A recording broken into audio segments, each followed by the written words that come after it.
அண்மை செய்தி. சென்னை வானகரம் அருகே அடுக்குமாடி குடியிருப்பு கட்டிடத்தில் கூலி வேலை செய்யும் பணிப்பெண்ணிடம் இளைஞர் பாலியல் அத்துமீறலில் ஈடுபட்ட சம்பவம் அரங்கேறி இருக்கிறது. அதன் விவரங்களை வழங்குவதற்காக நமது செய்தியாளர் சுரேஷ் இணைந்திருக்கிறார். அவரிடம் கேட்கலாம். சுரேஷ், வணக்கம். விவரங்கள். வணக்கம் செய்யத். சென்னை வானகரத்தில் இருக்கக்கூடிய அடுக்குமாடி குடியிருப்பில் பணிபுரியும் பணிப்பெண்ணுக்கு வாலிபர் ஒருவர் பாலியல் அத்துமீறலில் ஈடுபட்டுள்ளார். இந்த சம்பவம் அங்கு வேலை செய்யக்கூடிய பணிப்பெண்கள் மத்தியில் பெரும் அதிர்ச்சியை ஏற்படுத்தியுள்ளது. சென்னை வானகரம் அருகே இருக்கக்கூடிய பிரபல அடுக்குமாடி குடியிருப்பு கட்டிடமான கேஜிஎஃப் சிக்னேச்சர் அபார்ட்மெண்ட். இந்த அபார்ட்மெண்ட்டில் சுமார் 500க்கும் மேற்பட்ட குடியிருப்புகள் உள்ளது. இந்த குடியிருப்பு பகுதியில் சுமார் 50க்கும் மேற்பட்ட பணிப்பெண்கள் பணிபுரிந்து வருகின்றனர். இன்று காலையில் பணிக்கு வந்த பணிப்பெண் ஒருவர் 4வது பிளாக் கட்டிடத்தில் அந்த லிப்டில் சென்று கொண்டிருந்தார். அப்போது அந்த லிப்டில் புகுந்த மர்ம நபர் ஒருவர் அந்த பணிப்பெண்ணிடம் பாலியல் சீண்டலில் ஈடுபட்டுள்ளார்.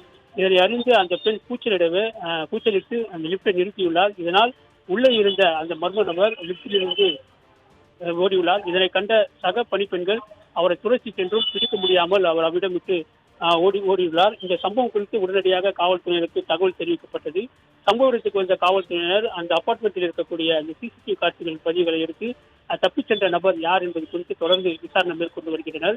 குறிப்பாக இந்த குடியிருப்பு பகுதிகளில் முழுவதுமாக விளக்குகள் எதுவும் எரியவில்லை என அப்பகுதி அங்கு வேலை செய்யக்கூடிய பணிப்பெண்கள் குற்றம் சாட்டி வருகின்றனர்.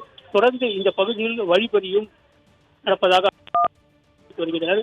குறிப்பாக இந்த கட்டிடத்திலிருந்து மதுரவாயில் மேம்பாலம் வரை செல்லக்கூடிய அந்த பிரதான சாலைகள் முழுவதும் சாலைகளில் விளக்குகள் எரியாமல் இரவு வேளையில் பெண்கள் வேலைகளை முடித்துவிட்டு இந்த சாலையை கடப்பதற்கு மிகவும் அச்சத்துடனே கடந்து சென்று வருகின்றனர்.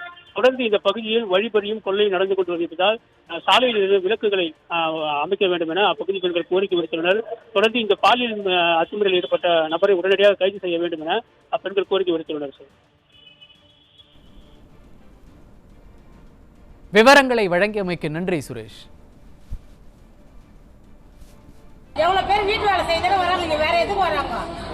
செக்யூரிட்டி சேஃப்டி கிடையாது பில்டிங்ல. சேஃப்டி இல்லாதனால இந்த மாதிரி நடக்குது. இந்த வாசல்ல காலேஜ் வரைக்கும் எங்களுக்கு லைட்டே கிடையாது, எதுவுமே கிடையாது. லைட் போடுங்கன்னு எங்களுக்கு